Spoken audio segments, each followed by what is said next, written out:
Yan guys, uwi ng mga gagala. Nagtay daw si Lola, kaya nagtatawag si Lola. Ate, ikaw palang tinawagan. Hindi, pinaalam niya lang. Ala, ako din. Tingnan mo, ikaw ang hindi tinatawagan. Kasi ang uwi ko talaga 6, pero baka pag nasa Hello? sa autobus tayo, tignan mo. Yan, coming back. Coming home. I'm coming. Ganito ang bibilihin ko guys. So. Ang cute na kotse.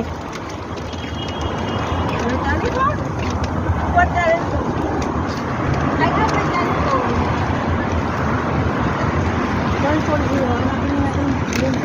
Ha?